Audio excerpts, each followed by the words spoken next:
Welcome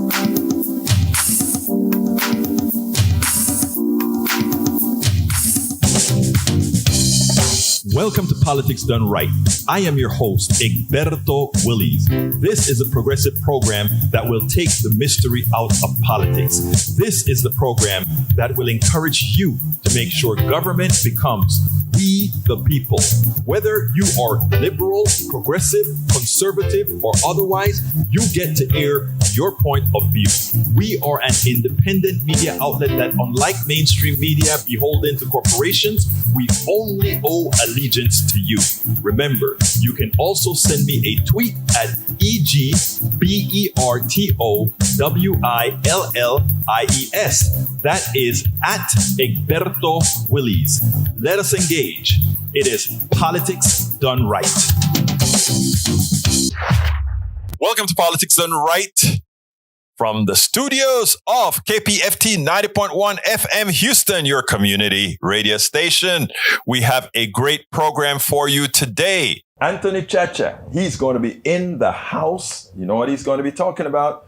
Drug pricing and the ripoff. But you know, there's a hell of a lot we're covering on the program today. So stick around, a lot of stories, etc. But I want to put out a call out. We're going to be doing some important work here. We want to bring environmental stories. We want to make sure that the problems within our environmental system, the problems that you see out there, we want it reported. We want to know about it. So if you have any subject on the environment or any other subject, not necessarily the environment, please contact us at info@politicsdoneright.com. You can get Politics Done Right Mondays through Fridays on Facebook Live at facebook.com/politicsdoneright, on YouTube Live at politicsdoneright.com/YouTube.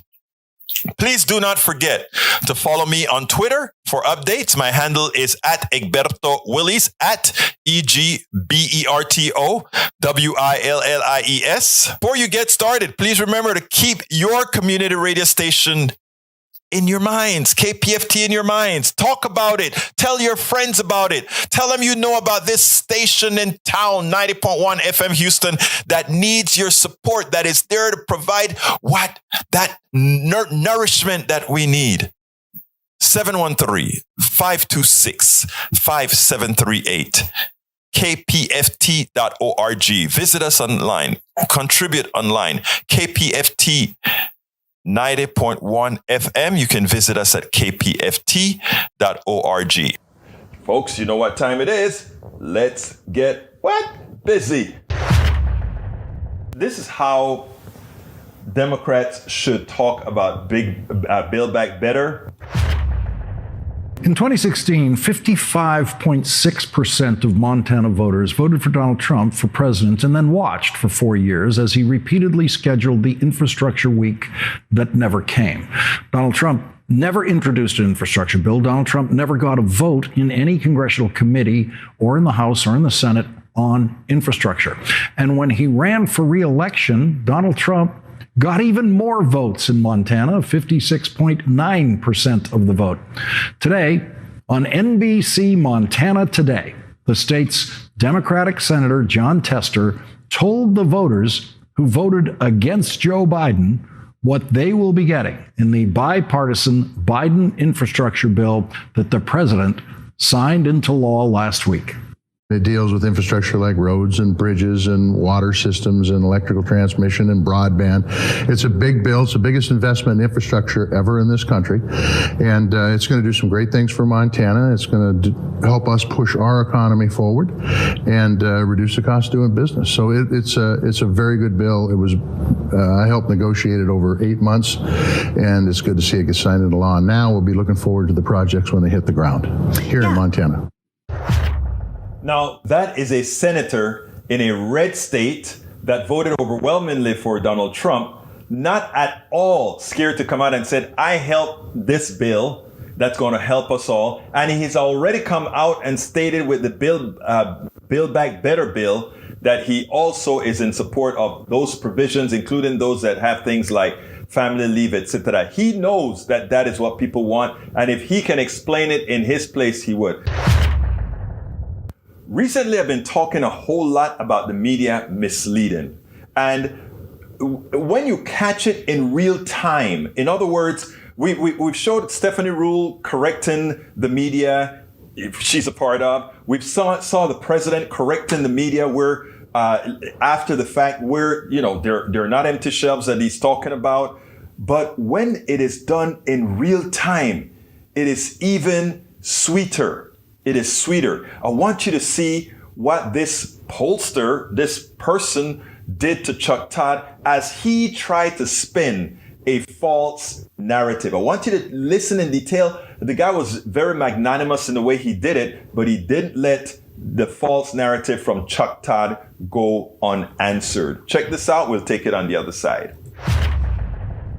At the beginning of this survey, 21 years ago, George W. Bush won as many young voters as Al Gore. Right? The overall take I have on this poll is voters under 30 don't look like they have a lot of reasons to show up to the polls right now. Is that what you see?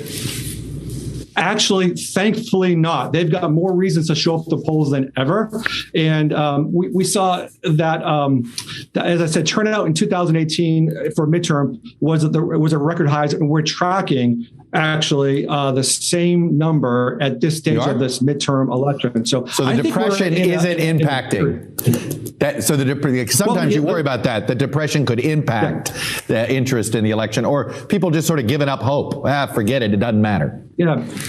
It could, but I think that's what previous generations did, Chuck. It was, frankly, the movement around Parkland and that depression and fear that turned into fight and made them stronger. And there was actually a correlation in our 2018 polling. The more depressed you were, the more likely you were to vote in those midterms. So I'm an optimist by journalist. Spent so much time around young people. I have to be, but I still think that we are on track for a significant turnout. But listen, we can't take it for granted. We cannot take it for granted. Right. We need to find ways to kind of communicate with them. But this is, to me, the canary in the coal mine here. And that, I think, was the most important point. Now, you see, the guy came back very well. Oh, no. They actually have a lot more to participate. And that's what they're feeling right now. And by the way, Chuck, back in 2018, the more depressed they were, the more they came to vote because they know they needed to cure their depression, Chuck. No, Chuck, we're not going to allow you to set the narrative of the corporate structure that fears the millennials, that fears that this big group that understands they've been pilfered for all these years, that understand that the parasites can no longer be parasitic, or we will no longer allow the parasites to be parasitic. No, Chuck.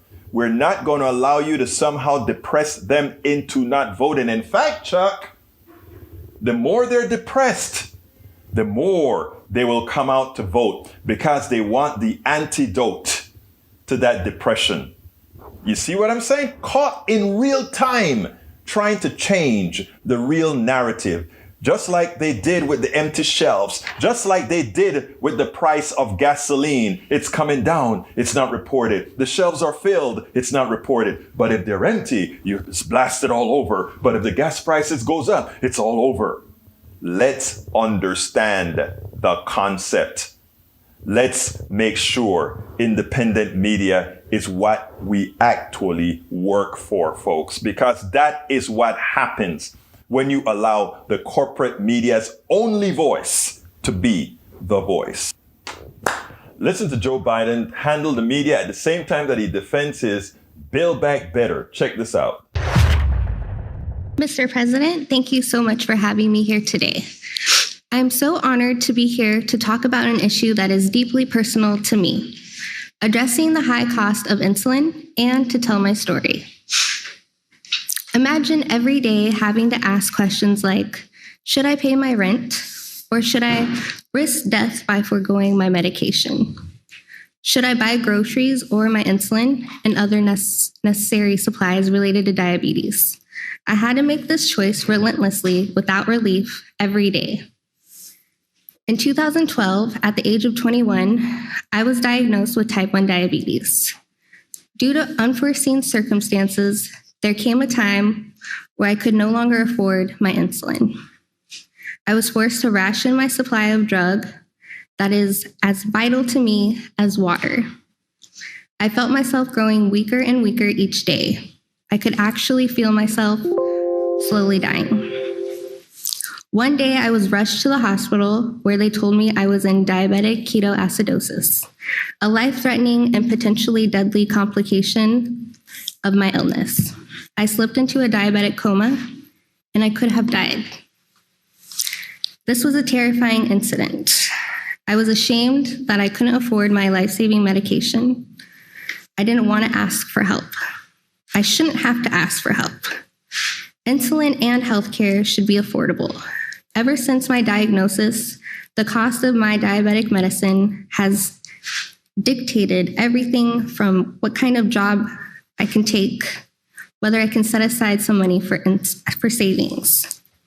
Thankfully, I am now able to afford my insulin through my employer benefits.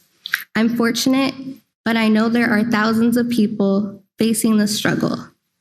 The reality is that 1 in 4 patients with diabetes has had to ration insulin due to high drug pricing. President Biden gets it. He has a plan to not only save me and millions of people like me money, but also to give us the certainty, the ability to control our health without our health controlling us. For me, President Biden's Build Back Better Act would mean peace of mind. I know how fast our circumstances in life can change, in addition to my illness. I am plagued with the fear that I may not be able to afford my insulin again. I want to see a future where young people like me don't have our lives revolve around our prescription drugs, and we don't have to make career and life choices around insurance benefits. That's why I'm so grateful for President Biden's leadership on tackling the high cost of prescription drugs, particularly insulin. And now it's my honor to introduce my new friend, President Joe Biden. Ciaccia, thank you very much. Your story is important and for everyone to hear. And thank God you're with us today. Today, I'd like to talk about how we're going to help millions of Americans protect and preserve their health and live with the dignity of knowing that they can care for themselves and their loved ones, all by making the cost of prescription drugs much more reasonable. At the outset, I want to be clear. We acknowledge the groundbreaking, life-saving work that many pharmaceutical companies are doing. Look no further than the vaccines and the treatments they're manufacturing and delivering that are helping fight this pandemic. Our miraculous therapies have, in some cases, turned diseases that were once considered death sentences into treatable conditions. But we can make a distinction between developing those breakthroughs and jacking up prices on a range of medicines which have been on the market for years without making a substantial and substantive change in the medication itself, the medicine itself. Here in America, it will not surprise you to know that we pay the highest prescription drug prices of any developed nation in the world. Let me say that again. We pay the highest prescription drug prices of any developed nation in the world. That may surprise you. What may surprise you is we pay about 2 to 3 times what other countries pay for the same drug. An example, one anti-cancer drug costs $14,000 in the United States. That same exact drug by the same manufacturer costs $6,000 in France. Today, 1 in 4 Americans who take prescription drugs struggle to afford them.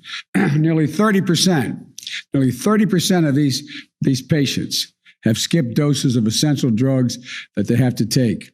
Others have simply not fulfilled the prescription, tried to use over-the-counter drug and cut pills in half, or because they can't afford the cost of the prescription.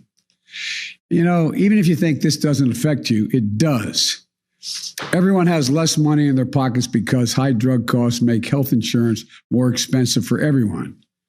There aren't a lot of things that almost every American can agree on. But I think it's safe to say that all of us, whatever our background, our age, where we live, we can agree that prescription drugs are outrageously expensive in this country. Doesn't need to be that way. Under my Build Back Better bill, there will be, which is passed the House of Representatives, it won't be the same way. One of the most egregious examples of what's happening with drug prices regarding the treatment of diabetes and the cost of insulin, a drug that people with type 1 diabetes need to take throughout their lives to control their diabetes and stay alive. It's almost exactly 100 years ago that a 14-year-old boy in Canada, dying of diabetes, became the first person to receive an injection of insulin. Today, one bottle of this life-saving liquid costs less than $10 to manufacture. But in certain types of insulin, prices increase by 15% or more each year for the past decade. Depending on the nature of someone's type 1 diabetes, the average sticker price for a month's supply of insulin is about $375. But some people, it can be as high as $1,000 a month because they need to take more. I just met with two lovely women we see in front of me today here. And Sarah Skipper was diagnosed with type 1 diabetes at age 5. She has a sister, Shelby, who was diagnosed at age 8. She told me that affording insulin has been the challenge of her and her family's entire life. Sometimes she and her sister ration doses. In 2018, Sarah was no longer covered by her parents' policy. Although she was working 2 jobs, she hadn't met her health care plan's deductible, and insulin was about $1,000 a month supply for her.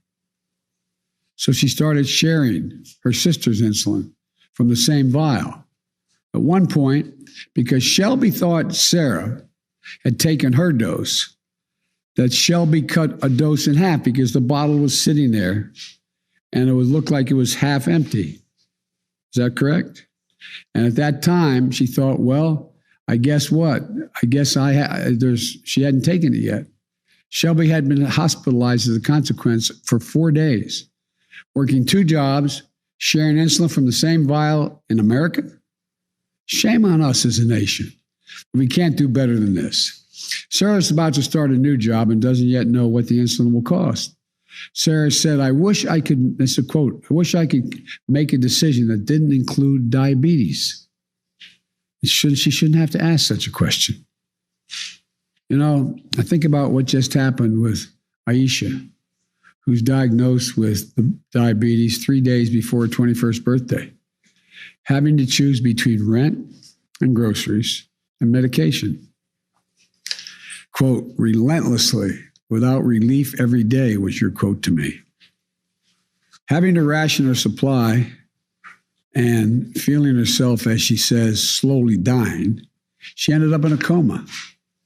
Think about that. The difference between nearly dying and thriving is the cost of one drug. Sarah and Aisha are far, far from being alone.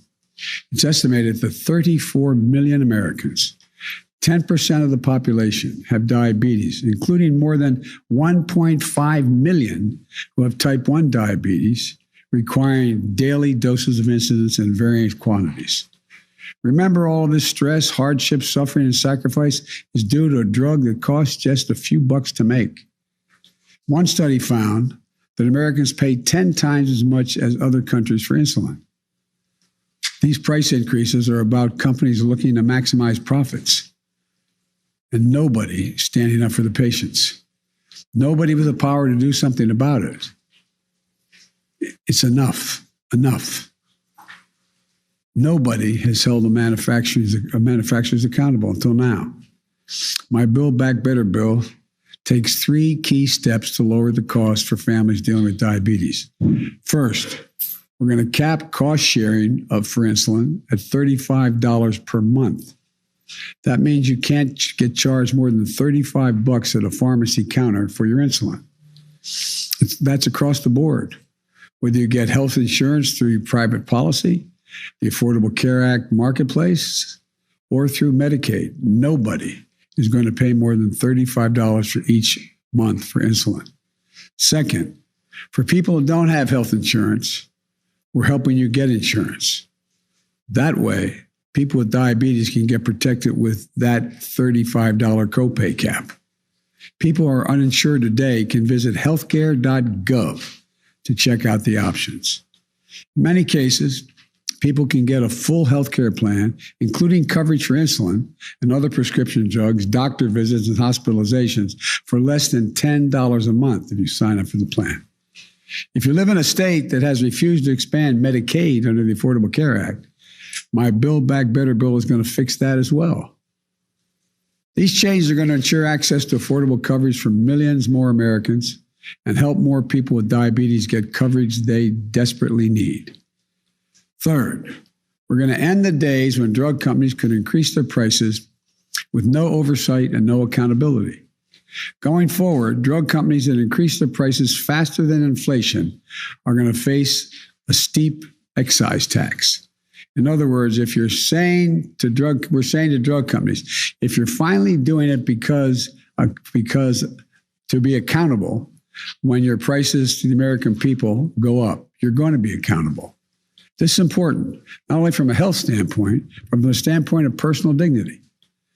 Imagine if you're a parent of one of the roughly 200,000 young people in this country that suffer from type 1 diabetes. Imagine if you can't afford their insulin. It's not only a risk to your child's life, it deprives you of your dignity. Just imagine, as a parent, having a child with type 1 diabetes and not a damn thing you can do about making sure they have it. You've sold what you can sell. You don't have the money to get it done. Well, my plan addresses an additional fear patients face, which is that when their children are starting their careers and are no longer eligible in their parents' health care plan, they'll be able to get insulin they need. Outrageous costs affecting everyone across the board, spanning every kind of condition and disease. I remember what it was like when my mom, when she got older and moved in with us. Her prescription drugs were thousands of dollars on a monthly basis. Fortunately, I had 3 other siblings, and we collectively had the means to chip in, so she didn't have to exhaust all of her savings and sell whatever she had left to make sure she could get her drug costs covered. So I'm committed to using every tool I have to lower prescription drug costs for Americans, consistent with the drug companies getting a fair return on their investment. To really solve this problem, we need the Senate to follow the House of Representatives' lead and pass my Build Back Better bill. In addition to the specific progress that the Build Back Better bill is going to make for families facing diabetes, it will also take the additional step of lowering drug costs for people on Medicare. Right now, the only thing Medicare is not allowed to negotiate, they can negotiate the cost of doctor's visits, hospitalization, all the rest. The one thing they can't, as a matter of law, they are not allowed to negotiate the price for prescription drugs. For everything else, doctor's visits, crutches, they can negotiate. My plan gets rid of that prohibition. What I'm proposing is that we negotiate a fair price, one that reflects the cost of research and development and need for significant need for significant profit. But that is still affordable to consumers. Right now, drug companies will set the price at whatever market will bear. My plan also caps the amount that seniors on Medicare have to spend on prescription drugs each year to no more than $2,000 per year, with Medicaid and drug companies picking up the rest of the cost. And again, our plan says that any drug company can only raise prices based on the rate of inflation and caps insulin cost sharing at $35 a month. So let me close with this. I've long said healthcare should be a right, not a privilege in this country. And the women I've met with today, and millions like them, are the reason why. People for whom the cost of one drug is the difference between hope and fear, life and death, dignity and dependence. We're closer than ever to passing my Build Back Better bill and providing people suffering from diabetes and so many other diseases the medicines they need and the dignity they deserve, being able to afford them. This is not a partisan issue. Diabetes, Alzheimer's, cancer, so many other diseases, they don't care if you're a Democrat or a Republican. It's not about whether or not your loved ones can afford a prescription drug you need. So we need Congress to finish the job, to come together and make a difference in people's lives. And as my grandpa used to say, with the grace of God and the goodwill of the neighbors, we're going to get this done. so you don't have to worry every single day about what you can be able to do. God bless you all and God protect our troops. Thank you so much. Right now, the big issue is on abortion, is on a woman's right to choose, a woman's right to control her own body. We can talk and talk and talk and talk. But Lawrence O'Donnell said something that I didn't quite know yesterday. We got a very conservative Supreme Court, and the people who are going to be screwed the most by this conservative court are people in red states. The people who claim they wanted that Supreme Court are the ones that are going to pay the price, the results of having that conservative Supreme Court. Check this out. The Republican side of the argument in the Supreme Court did not use the word liberty. The opponents of abortion on the Supreme Court today argued that because the word abortion is not mentioned in the Constitution, the Supreme Court should have no role in establishing abortion laws. That should be left entirely to the states. To be clear, you're not arguing that the court somehow has the authority to itself prohibit abortion, or that this court has the authority to order the states to prohibit abortion, as I understand it, correct? Correct, Your Honor. As I understand it, you're arguing that the Constitution's silent and therefore neutral on the question of abortion. In other words, that the Constitution's neither pro-life nor pro-choice on the question of abortion, but leaves the issue for the people of the states or perhaps Congress to resolve in the democratic process. Is that accurate? Right. That provoked Senator Elizabeth Warren today to say that Congress should pass a law establishing the principles of Roe versus Wade as the law of the land in statute. Senator Warren, a former Harvard Law professor, will join us in our discussion of this case tonight. If any combination of the 3 Supreme Court justices appointed by the 2 Presidents Bush and the 3 Supreme Court justices appointed by Donald Trump decide to overturn Roe versus Wade and make each state the final authority on abortion law, nothing will actually change for most women in America, because the populations of the states that will not restrict abortion in any way are significantly larger than the populations of the states that might restrict or ban access to abortion. At this point in our history, Roe versus Wade is simply protecting the women in very Republican states, protecting their liberty. And in truth, Roe versus Wade is really only protecting the women in those states who cannot afford to travel to New York or California or Illinois or one of the many other states that will always safely and responsibly provide abortion services. No one rich in Mississippi will be affected by any change in this law. No Republican woman, rich woman in Mississippi, not one Republican rich daughter in Mississippi would ever be affected by the change in the law that the state of Mississippi is asking the court to approve. It would just be economically disadvantaged women in Mississippi who would then find themselves struggling to somehow come up with the money to be able to travel to another state in the pursuit of liberty. Justice Sonia Sotomayor made the point about how many Supreme Court justices, including Republican-appointed Supreme Court justices, have supported Roe versus Wade over decades, and what it will mean if the current Republican Supreme Court justices decide to overturn it. The right of a woman to choose, the right to control her own body, has been clearly set for since Casey and never challenged. You want us to reject that line of viability and adopt something different. 15 justices over 50 years have, or I should say 30 since Casey, have reaffirmed that basic viability line. 4 have said no, 2 of them members of this court, but 15 justices have said yes. of varying political backgrounds.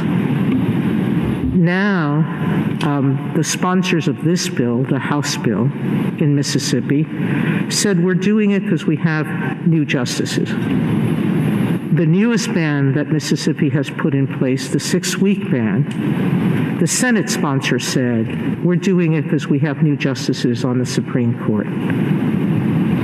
Will this institution survive the stench that this creates in the public perception that the Constitution and its reading are just political acts? It is amazing. She hits the nail on the head. The stench is, but the stench has been there. The stench has been there since Citizens United, since McCutcheon, since all those rulings. The stench has been there. It's been a corporate-owned Supreme Court. And when you talk about a conservative Supreme Court, solving issues like gender issues and childbirth issues and abortion issues for the Supreme Court is just, we'll just talk about it, give them a bone. The debate isn't about killing a baby. The debate isn't about any of that, because the debate is whether we can tell a woman. Let's be clear here. From just a scientific point of view, a child in the womb of a woman, and this is not, look, I have no position that I should viably take with respect to what a woman thinks, what she does to her body, etc. But think about this. You are forcing a woman to, a fetus is a parasite, right? It 100% depends on taking the energy of the mother. Should a woman decide that she doesn't want to do that, that has got to be her choice. Now, folks like to talk about you kill a fetus, you're killing a baby. The truth of the matter is women naturally abort fetuses and blastocysts and all these things throughout their pregnancy, period. None of us have the education, none of us has the knowledge to come out here and say that a fetus is a living human being, okay? That's number one. Now, if you want to believe that, a fetus is a human being, by all means, it's a free country. Believe that. Force your wife, whether she wants to or not, if she accidentally gets pregnant, to carry that baby. Force the people under your control, which should be none, but, we know where the patriarchy lives. You worry about them in your religious entity or wherever you are. But do not impose that economic burden on a woman. And you know what is so ironic more than anything else? All these people that are trying to protect a fetus, when it is time to invest money in the living, when it is time to invest money in those who are already born and need to have access to success, they're never there. They are absolutely never there. They don't want government to do anything positive, but they want government to tell a woman, I will tell you what you can do with your body. You know what I bet?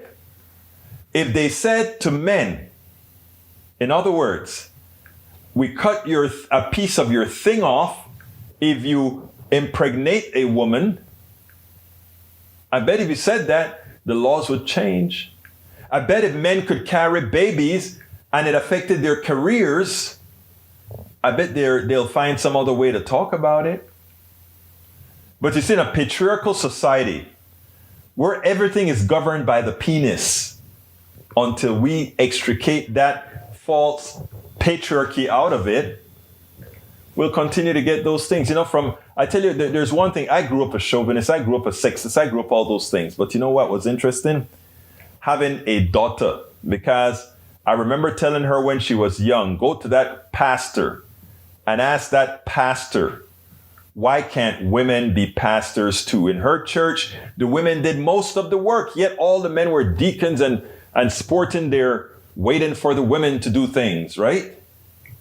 Look, that's a pastor that. Luckily, they both my wife and my daughter remained in that church. And that is I'm not a church going guy, but it's a church I love. And I love the people in that church. And the reason I love the people in that church, my wife is a deacon in that church.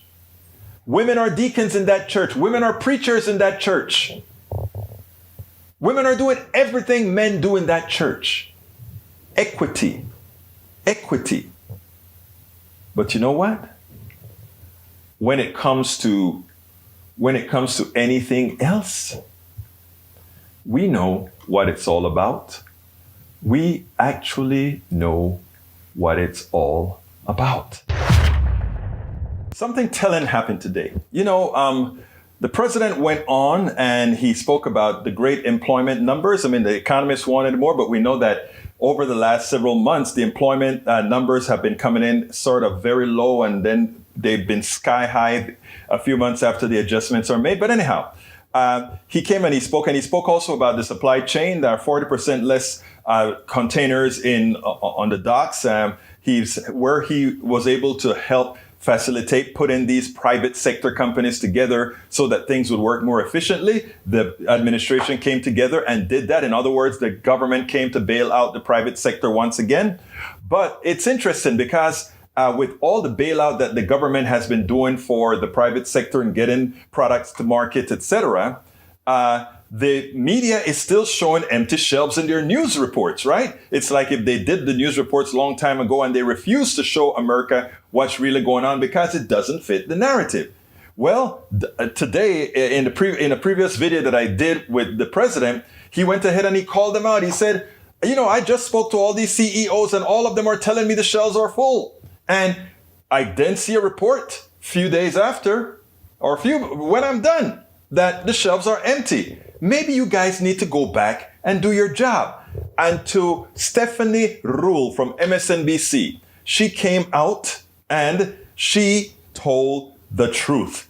She called her own people out. I want you to take a look at this, and then we'll take it summarily on the other side.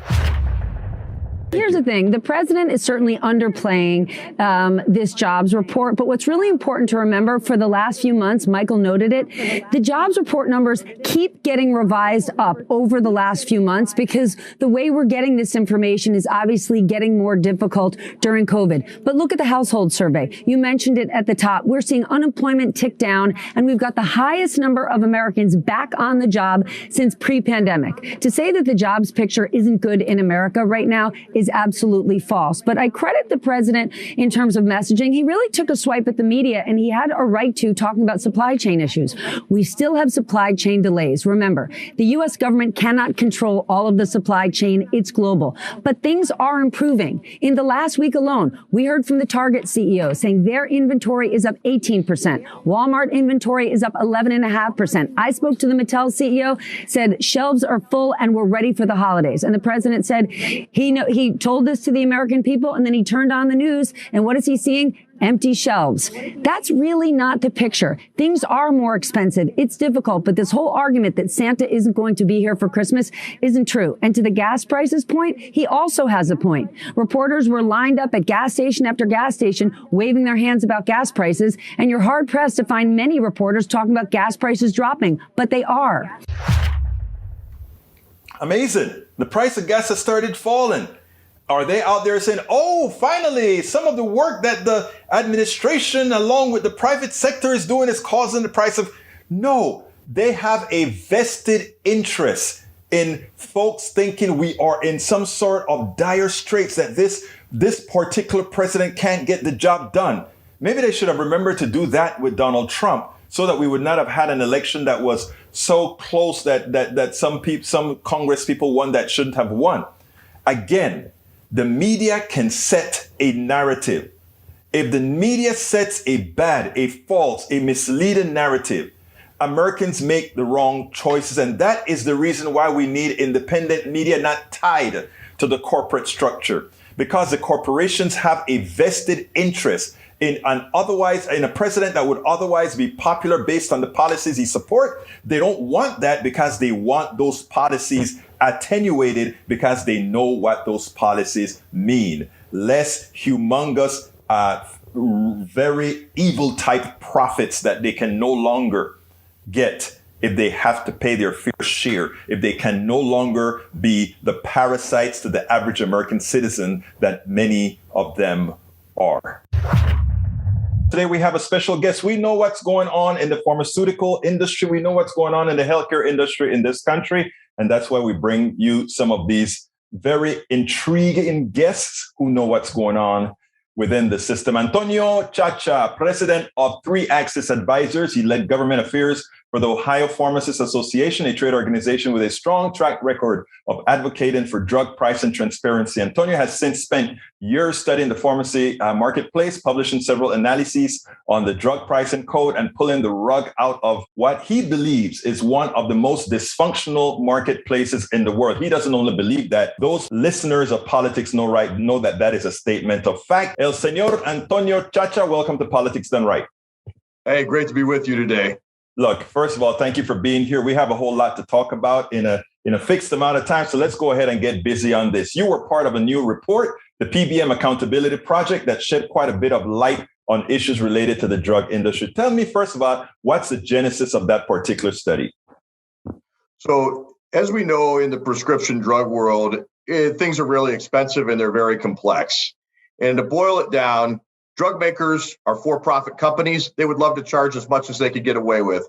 They sell drugs to drug wholesalers who would love to charge as much as the market would allow them to get away with. And they sell to pharmacies who ultimately have the interest in doing the exact same. The question then is, who's working on our behalf as consumers? And there are companies known as pharmacy benefit managers, or PBMs, that act as the middleman between the employer, the plan sponsor, or the health insurer, ultimately working on our behalf to negotiate discounts off of the members of the drug supply chain.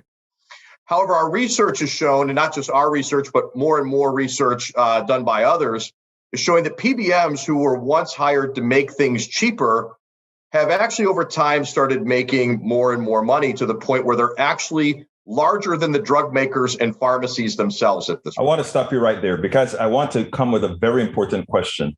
Are PBMs private companies, for-profit companies? What are they?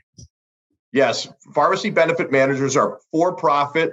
The largest ones are publicly traded and all reside on the Fortune 15 list. Stop, please. We're talking about some of the largest companies in the world. Thank you. Now, whose idea was it to believe that having a private company as an intermediary between the pharmacist who tries to maximize profits and the drug the drug companies who want to maximize profit and pharmacists who themselves are for profit, that somehow that wasn't just going to be an additional cost? Whose great idea was that? I think it's an idea that evolved over time because let's be fair. PBMs were architected to truly do something that they needed to do, which was make sure that they were finding balance between what an acceptable price on a pharmaceutical was, and then to also just facilitate something as simple as processing the claim itself. But over time, they realized that, hey, there's a lot of opportunity here to buy something at a very cheap price and sell it at a very high price without the end payer having enough sophistication to know that perhaps there's any grand amount of delta growing in the middle. And so really it's something that evolved rather than was somebody's harebrained idea in the first place. But I mean, you've been in this economic system for a very long time, haven't you been? Absolutely. Born and raised in a pharmacy household. It's a mess. But again, my question to you is, and I have to repeat it because I think the answer is so simple. Why would anybody have believed that somehow that concept would have been successful? I think it's a very fair question. I think it's an existential question for the PBM industry as a whole. There are some things that can be done to at least try and calibrate their for-profit nature, right? There are things like fiduciary obligations that a lot of companies have that require them to act in the best interest of their clients or their patients in this regard. But none of those requirements exist, which means that PBMs today are free to do as they please. And as we've shown, they do as they please at great expense to consumers, not all the time, but often. Let me ask you again, do we need them? I don't believe we need PBMs as standalone entities, but I do believe that we need the functionality that they provide. For example, many drugs are too expensive or don't have tremendous value. And so PBMs at an ideal level should act as somebody who's knowledgeable enough and educated enough on pharmaceuticals to say, A, whether or not a drug is worth covering for a health plan in the first place, and B, what a fair price for that pharmaceutical is when they purchase it either from the drug maker or from the pharmacy. Those are good things to have as necessary friction in the marketplace if you are going to have a market-based system. And so then the question then is when do their incentives run awry to the point where they start compromising that necessary friction and instead pouring more gasoline on the fire that they were hired to control in the first place? Now, I may be lost completely because I am still, I've asked you twice already, and I know you're answering it properly within the context of what exists today. What I'm trying to gather in when we're talking about these particular issues and fixing these particular issues, whether we need to go to the core of these issues, do we need them? You gave an answer that I think is a very good answer. In other words, we have to determine if, what's a good price point for a product. In healthcare, I don't know what the good price point of a product is because, again, most of these darn products were developed by the taxpayers in the first place. Initially, the initial research, the initial thing that said this may be viable, wasn't the drug companies saying, let's do these experiments on faith. It was universities and research labs by the NIH that are doing these things. You gave a statement of what the market will bear. What does having what the market will bear have anything to do with what drug prices should be? I think it's a very fair question, right? At the end of the day, in the U.S. system, we're very unique in this regard. We want a system that incents drug makers through profits to bring new innovative products to market. Now, whether or not we get truly innovative products, we'll leave that off to the side. But that's the system that we have, that we want drug makers to have adequate profit incentive so that they invest in more research and development, sometimes with government help, sometimes predominantly with government help, to keep the churn of new medicines coming so that either stay ahead of disease or do a better job of treating disease. Now, whether we get fair bang for that buck is a totally another question. But that's the system that we have today. I want to ask you that question because you're the expert here. You're the one telling me what you have found. Mr. Ciaccia, is that, have we been getting a good bang for the buck? Or not only that, are drug companies giving us the bang for the buck? Or are we just commodities used to make a profit for somebody? So unfortunately, and this is not to be cagey, right? But PBMs were brought in to find that necessary balance. And so we've entrusted them as a market force to find that intermediary space to say, look, if drug maker A wants to charge $100 for something that really has a value of $50, the PBM's job was to come in and say, we're only going to pay $50 for that drug, or we're not going to cover it. Instead, what the PBM has done is they said, look, we're happy to cover your drug as long as you, drug maker, give us a big rebate in exchange for covering it in the first place. So what you have is, look, we could argue whether or not a market-based system will ever give us what we deserve, all right, as consumers. But if we are going to have a market-based system, then you need that sort of accountability that a PBM or something else could provide. Unfortunately, that we don't have that today. They've been compromised. And so we're stuck with a system that is just in an autopilot off of a cliff. Why I wanted you on this show is because that report intrigued me. Okay, I didn't read the report, I'll be honest. I read the synopsis of the report, but it justifies or it qualifies everything that we talk about on Politics Done Right. But you're the one who did the research. You're the one who found the truth. You're the one who came out with the same conclusions that somebody like a political activist like myself would always known. Now, my question to you as a person who has done the research, shouldn't we really do away with the way our drugs are partitioned within our system altogether, and look at it at a more a less for-profit based system and one that actually values humanity a bit more? So I think that there are, and I'm not an economist. I study drug prices. I am a nerd. And I think that there are competing opinions on what let's say a government-run drug distribution system would incent from an innovation perspective. Whether we like it or not, a tremendous amount of the research and innovation in the pharmaceutical world comes from American investment, okay? And so we do get a lot more new products, whether, again, they have great value propositions. I want to stop you there because I don't want us to tell my audience something that is a pharmaceutical statement and not a statement in fact. And here's my question to qualify what you're saying, and I'd like to hear your statement on this. And that is specifically, you said we privately invest a lot. Yeah, let's look at Claritin, Clarinex. 2 drugs. Oh, absolutely. Okay, Claritin, Clarinex. That was a large investment. Our pharmaceutical companies spend a lot more on marketing than they do on research and development. And a lot of research and development come by way of NIH type grants, whether immediately obvious or somewhat obvious when the pharmaceuticals investment is purchasing a professor at a university. That's it. My question again, should we give pharmaceuticals that statement of fact? I mean, I'm an engineer by training, right? That's what I am by training, an engineer. I didn't need somebody to give me $100,000 to innovate.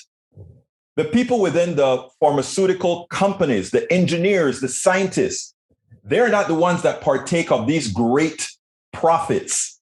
So where do we come across saying that somehow innovation is relative to profits when the innovators themselves pretty much work at a fixed cost? I think that's a fair question. I have to concede I'm out of my lane because I'm not an economist. I don't understand what that lack of incentive would do to the drip of innovation. Incentive for whom? Incentive for whom? For the drug makers themselves, because they're not the ones that invent, right? The ones that invent are not the money guys. I don't know enough about the research side of things, right? Okay. So the actual researchers, fair enough. I don't know what drives anything. Fair enough. Great. But again, I think your research on the paper that you did was conclusive, important. And not only that, I think it is something that we need to get out there. Tell us a little bit about your company, because I was intrigued by what you do. So I study drug prices every day. It's probably why I'm not good at studying markets. But we look at what's happening in the marketplace, how prices change day to day. What happens when a drug goes from brand to generic? What happens when more generic manufacturers enter? And what happens to price when competition hits that generic marketplace? So one of the things, and the whole reason we got into this was in my home state of Ohio, we ran into a problem when I was working with the Pharmacists Association there. The pharmacists were complaining they weren't getting paid enough on prescriptions. Now, whether they were right or wrong, I went back to state officials and said, hey, you got these big cuts happening at the pharmacy level. PBMs are paying pharmacies less and less for the drugs. Did I miss something? Are you saving a bunch of money now? And they said, no, we're spending more on pharmaceuticals than we ever have. So to me, that disconnect didn't make any sense. How could you cut pharmacy providers and then not see the savings on the other end? Well, we ended up looking at CMS publicly available data to see what the state of Ohio with Medicaid was being charged on every single prescription drug on a quarter by quarter basis.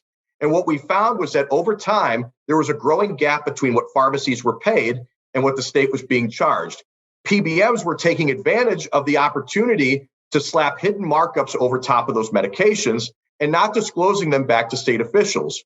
When state officials finally opened the books, they found that $244 million in what we call spread pricing was being layered on the top.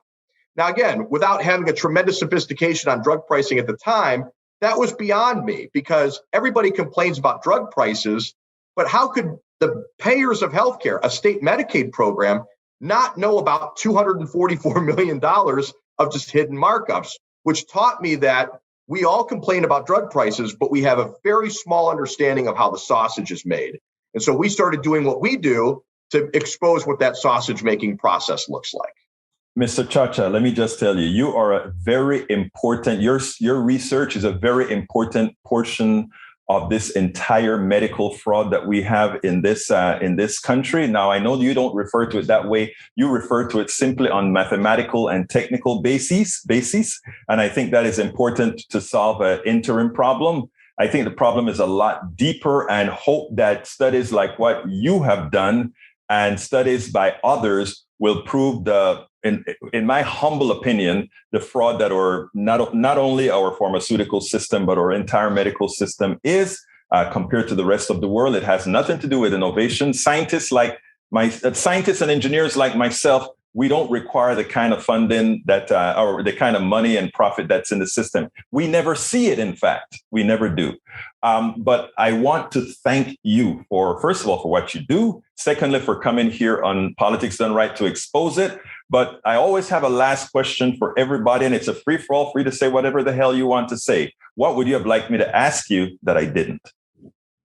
I thought you asked really good questions, to be honest with you. What I would preach, though, is a greater sophistication on how drug pricing works.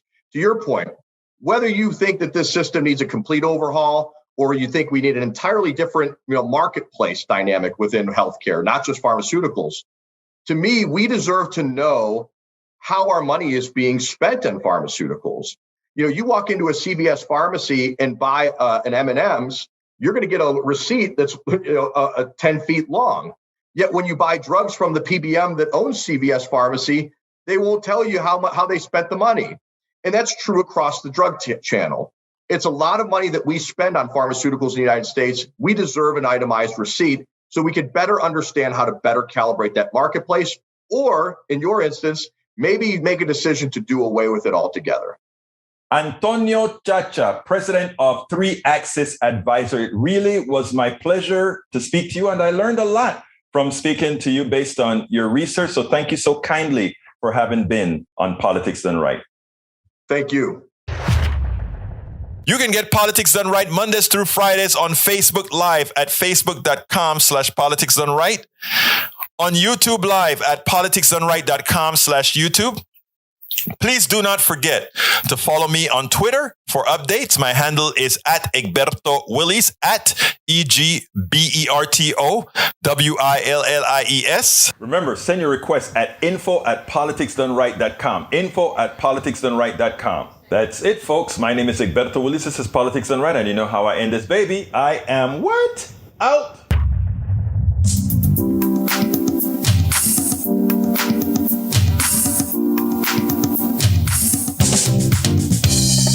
Welcome to Politics Done Right.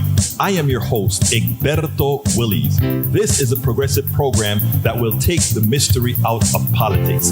This is the program that will encourage you to make sure government